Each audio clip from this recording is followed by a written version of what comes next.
apelujemy o zaprzestanie wywózek do Białorusi. Osoby są bite, kopane, obrażane, jest używany wobec nich gaz pieprzowy.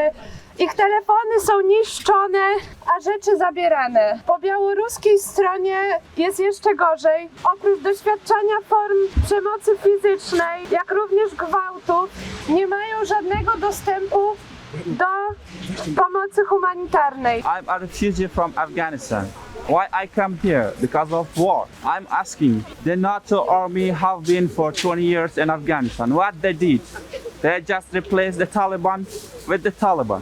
And they make millions of refugees. People are coming from those countries where are war. Please help those countries to stop the war. You don't have the immigrants in your country. Bo ta maska jest zrobiona z folii ratunkowej, folii termicznej. To jest w rękach aktywistów, którzy próbują ratować ludzi znalezionych w lesie. Mieszkam w tym kraju, to jest moja ojczyzna i chcę, żeby w niej panowało prawo i panowały zasady, w których szanuje się godność i życie ludzkie. Nie ma lepszych i gorszych ludzi, nie ma nielegalnych ludzi. Nie ma tego, że humanitarne wywózki. Folia bardzo często jest pierwszym takim fizycznym materiałem, z którym się stykają osoby znalezione w lesie, ponieważ to jest folia, która daje chwilowe ogrzanie ciała. No i jest tym samym ona, przybierając do skóry, staje się trochę taką drugą skórą, więc jest rodzajem inicjacji dla tych osób, które znajdują się w takim specyficznym stanie limbo pomiędzy życiem a śmiercią, pomiędzy byciem odnalezionym a zgubionym.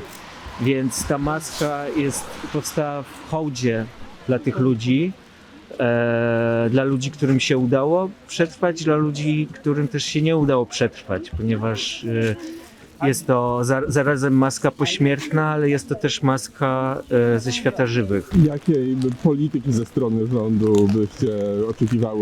Jeżeli chodzi... Wszystkich, czy... Nie, absolutnie nie. Stosować prawo, dokonywać sprawdzenia ludzi i decydować, komu się należy na zasadzie prawa azylowego, komu na zasadzie prawa pobytu, a kogo należy deportować, bo i takie osoby mogą się znaleźć.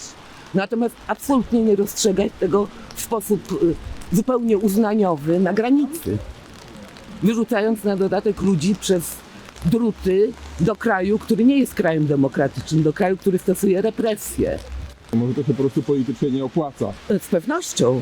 Z pewnością to nie jest pytanie, to jest stwierdzenie, to się politycznie nie opłaca. Tylko co to za argument, kiedy chodzi o życie ludzkie? Na jakim świecie my będziemy żyć, w jakim kraju? Jeżeli będziemy się godzić na to, że cierpią, ludzie umierają, ludzie i traktujemy ludzi jak śmieci, jak niepotrzebne śmieci. Ja się na to nie godzę. My wszyscy się na to nie godzimy. Nie ma politycznie była kiedyś zgoda, były takie czasy, że była zgoda na eksterminację Żydów. Powstawały takie prawa. Nawet jeżeli takie prawo się ustanowi, będzie to bezprawne prawo, bo życie ludzkie i godność ludzka jest wartością najwyższą. Nie ma tutaj dyskusji polityczne, niepolityczne dla nas. Panie premierze Donaldzie Tusku, o praworządności nie wystarczy mówić. Praworządność trzeba stosować. Praworządność to nie jest wspaniała konstytucja, dobre ustawy. Praworządność sprawdza się w działaniu. Panie premierze, jeżeli chce pan rzeczywiście być premierem, który przywraca w Polsce praworządność, jednym z pierwszych pańskich obowiązków powinno być zmuszenie ministra Kierwińskiego, zmuszenie do wycofania niehumanitarnego, nieludzkiego, bezprawnego przede wszystkim rozporządzenia wywózkowego.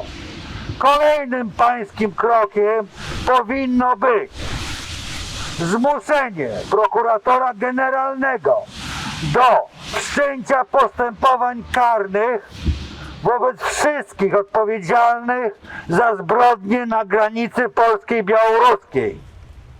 poczynając od generała Pragi poprzez premiera byłego Morawieckiego, Kaczyńskiego, poprzez ministrów Wąsika, Kamińskiego, Błaszczaka. Wywózką! Stop wywózką! Stop wywózką! Stop wywózką! Stop bezprawiu na granicy! Stop bezprawiu na granicy!